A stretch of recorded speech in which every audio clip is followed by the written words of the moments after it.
तो भाई finally Sikandar movie आ चुकी है थिएटर में, और इस मूवी को देखने के बाद मुझे ऐसा लगा कि यार भाई का कमबैक नहीं हो पाया। कारण मैं बताऊं, इस पूरी मूवी को देखने के बाद मुझे ऐसा फीलिंग आ रहा था कि भाई की एक्टिंग वही है जो राधे और चाहे किसी का भाई किसी की जान, वो एकदम एक्टिंग वही वाले फील दे रही थी। और स्टोरी में भी कुछ खास नहीं था। स्टार्टिंग में मूवी की एंट्री में ही जो एंट्री सीन था भाई का, वो बहुत ठीक ठाक था और अच्छी लेवल की बीजीएम इसमें यूज़ की गई थी। वहाँ से हमें लग रहा था कि यार स्टोरी अब उठेगी। भाई प्लेन का सीन है, गुंडे छेड़ रहे हैं, एक हरेस कर रहे हैं, गुंडे नहीं मतलब एक ही गुंडा प्रतीक बब्बर जो कि एक लड़की को हरेस कर रहे होते हैं, और उसके बाद प्लेन में ही एंट्री लेते हैं पता नहीं कहाँ से भाईजान, और फिर वो धमाधूम मारपीट करते हैं।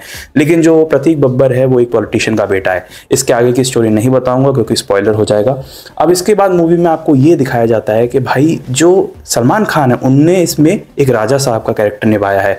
राजकोट के जो सिंहासन है, राजकोट का जो रियासत है उसके राजा होते हैं। और राजा साहब वर्ड ही मैंने इस मूवी में इतनी बार सुना कि मुझे लगा कि यार राजा साहब के अलावा स्टोरी भी तो दिखाओ। हर कोई राजा साहब राजा साहब राजा साहब। वैसे सलमान खान का ओरिजिनल नेम इसमें संजय होता है। अब स्टोरी की स्टार्टिंग में ही रश्मिका मंदाना की एंट्री होती है, और वो एंट्री कोई इतनी खास नहीं थी, बस एक नॉर्मल वॉक दिखाई गई है। वो एंट्री करती हैं एक पुलिस वाले के सामने, और उसके बाद जो रश्मिका मंदाना की हिंदी है वो थोड़ी सी इंप्रूव हुई है लास्ट मूवी से। लेकिन मैं कहूँगा फिर भी जो उनके बोलने का तरीका है अभी भी कानों में ऐसा लग रहा है कि यार वो एक तरह से साउथ इंडियन साउंड कर रही हैं, और प्रॉपर वो हिंदी वाली एक्सेंट उनमें अभी तक आ नहीं पा रही है। एक्टिंग की बात करेंगे तो बहुत एवरेज एक्टिंग की है। इमोशनल सीन डालने की कोशिश किए गए हैं मूवी में, मतलब आप मूवी को देख के इमोशनल हो, फील करें, रश्मिका के कैरेक्टर से कनेक्ट करें, साथ ही में सलमान खान की कैरेक्टर से, वो एक राजा हैं और किस तरीके से वो लोगों की मदद करते हैं उससे कनेक्ट करें, इमोशनली कनेक्ट करें, जैसे कि सलमान खान अपनी ओरिजिनल लाइफ में भी करते हैं, लोगों की मदद करते हैं। वो सब तो ठीक है, लेकिन मूवी में वो हम कनेक्ट नहीं कर पा रहे, हम वो इमोशनल फील नहीं कर पा रहे कि जो रश्मिका मंदाना पे गुजर रही है कि भाई राजा साहब उनको टाइम नहीं देते, या हम वो इमोशन कनेक्ट नहीं कर पा रहे सलमान खान के साथ कि वो लोगों की मदद करते हैं। अब वो जो बात है वो डायरेक्टर को सोचनी चाहिए थी, क्योंकि वो खुद ही राइटर हैं और गजनी जैसी मूवी उन्होंने डायरेक्ट की है, और राइटर भी हैं डायरेक्टर भी हैं इस मूवी के, मुरुगदास। सॉरी अगर मैं नाम प्रोनाउंस गलत किया तो, लेकिन हाँ उनको इस बात को सोचना चाहिए था कि हम इतना ज़्यादा कनेक्ट नहीं कर पा रहे एज अ ऑडियंस। मुझे तो नहीं हुआ। स्टोरी फिर जैसे जैसे आगे बढ़ती है तो बहुत स्लो, स्टोरी बहुत स्लो। और शर्मन जोशी के लिए मैं बहुत एक्साइटेड था, और लिटरली मानो आप मूवी के शुरू के 1 घंटे में इतना, मतलब क्लोज शॉट एक भी नहीं है, मतलब 10 सेकंड तक स्क्रीन पे शर्मन जोशी दिखे हों, क्लोज शॉट दिखाओ, उनके एक्सप्रेशन दिखे हों, कोई इंपॉर्टेंट रोल दिखाओ शुरू के 1 घंटे में, ऐसा कुछ भी नहीं दिखा। वो बस एक बैकग्राउंड आर्टिस्ट की तरह दिखे हैं मूवी में, जो सलमान खान सर के साथ चलते रहते हैं।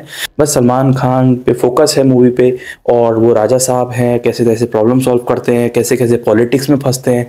अच्छा विलन की बात करें पॉलिटिक्स में, तो स्टार्टिंग में ही कनेक्शन दिखा दिया जाता है कि किस तरीके से विलन की दुश्मनी हो जाती है सलमान खान से।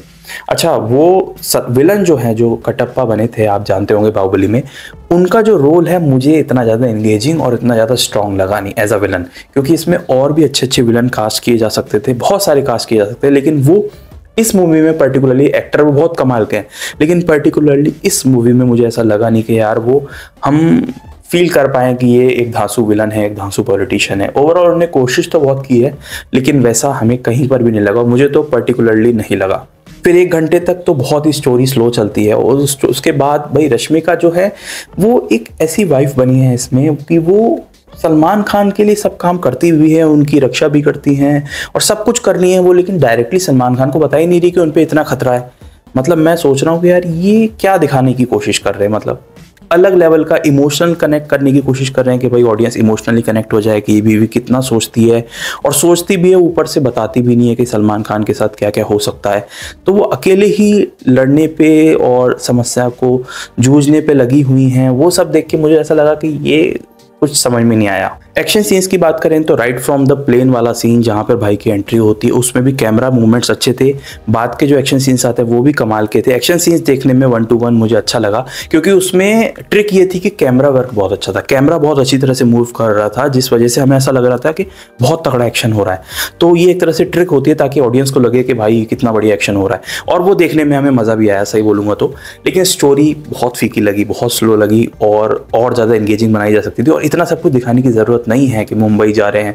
और बहुत सारे सीन्स ऐसे लगे जिन्हें कट कर देते तो मूवी और छोटी हो जाती, क्रिस्प हो जाती। सेकंड बात करें तो भाई एक्टिंग भी, मतलब सलमान खान सर को देख के मुझे ऐसा लग रहा है कि यार वो खुद इंटरेस्टेड नहीं है इस मूवी में एक्टिंग करने के लिए, क्योंकि वो ही पुरानी जो उनकी फिल्में गई हैं ठीक वैसी ही एक्टिंग। अब क्या चीज़ थी वो तो मुझे नहीं पता, बट उनकी एक्टिंग बहुत ज़्यादा एवरेज लगी। रश्मिका मंदाना कोशिश कर रही हैं हिंदी की एक्सेंट पकड़ने में, लेकिन उनकी भी एक्टिंग मुझे बहुत हद तक फीकी लगी। विलन इस मूवी में जचे नहीं, मुझे नहीं लगा कि ये जो विलन है इस मूवी लायक थे, और किसी विलन को ट्राई किया जा सकता था। ऑल्दो वो एक्टर बहुत कमाल के हैं, लेकिन नहीं।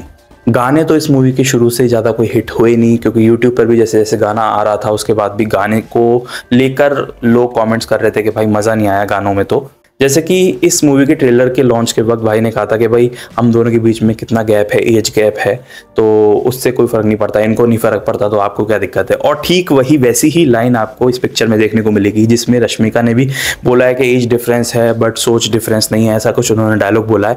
तो वो देख के ऐसा लगता है कि प्रमोशंस के वक्त, ट्रेलर लॉन्च के वक्त भी भाई ने प्रमोशन किया था इस मूवी का, और आप कनेक्ट कर जाएंगे कि भाई ने वो चीज़ क्यों बोली थी जब ट्रेलर लॉन्च किया था कि भाई एज डिफरेंस है तो क्या हो गया। तो ये सब आप कनेक्ट करेंगे मूवी देख के। मूवी में सिनेमेटोग्राफी ठीक ठाक है, एक्शन सीन्स अच्छे हैं। अगर आप इस मूवी को देखने जाना चाह रहे हैं तो ये आपके ऊपर है, क्योंकि मैं हमेशा कहता हूँ कि हर एक बंदे का एक अलग ओपिनियन होता है, ये मेरा पॉइंट ऑफ व्यू था। और अगर आप भी मूवी देखना जाना चाह रहे हैं तो जाकर देख लीजिए थिएटर्स में, और फिर बताइएगा आपको मूवी कैसी लगी, कमेंट करके जरूर जाना। और इसी तरह बॉलीवुड न्यूज़ के बारे में जानना चाहते हैं, नई नई मूवी के रिव्यूज़ जानना चाहते हैं, या फिर जल्दी से मूवी सजेशंस पाना चाहते हैं, तो इस चैनल को सब्सक्राइब करके जाना। मिलेंगे एक नेक्स्ट वीडियो में, तब तक के लिए थैंक्स फॉर वॉचिंग।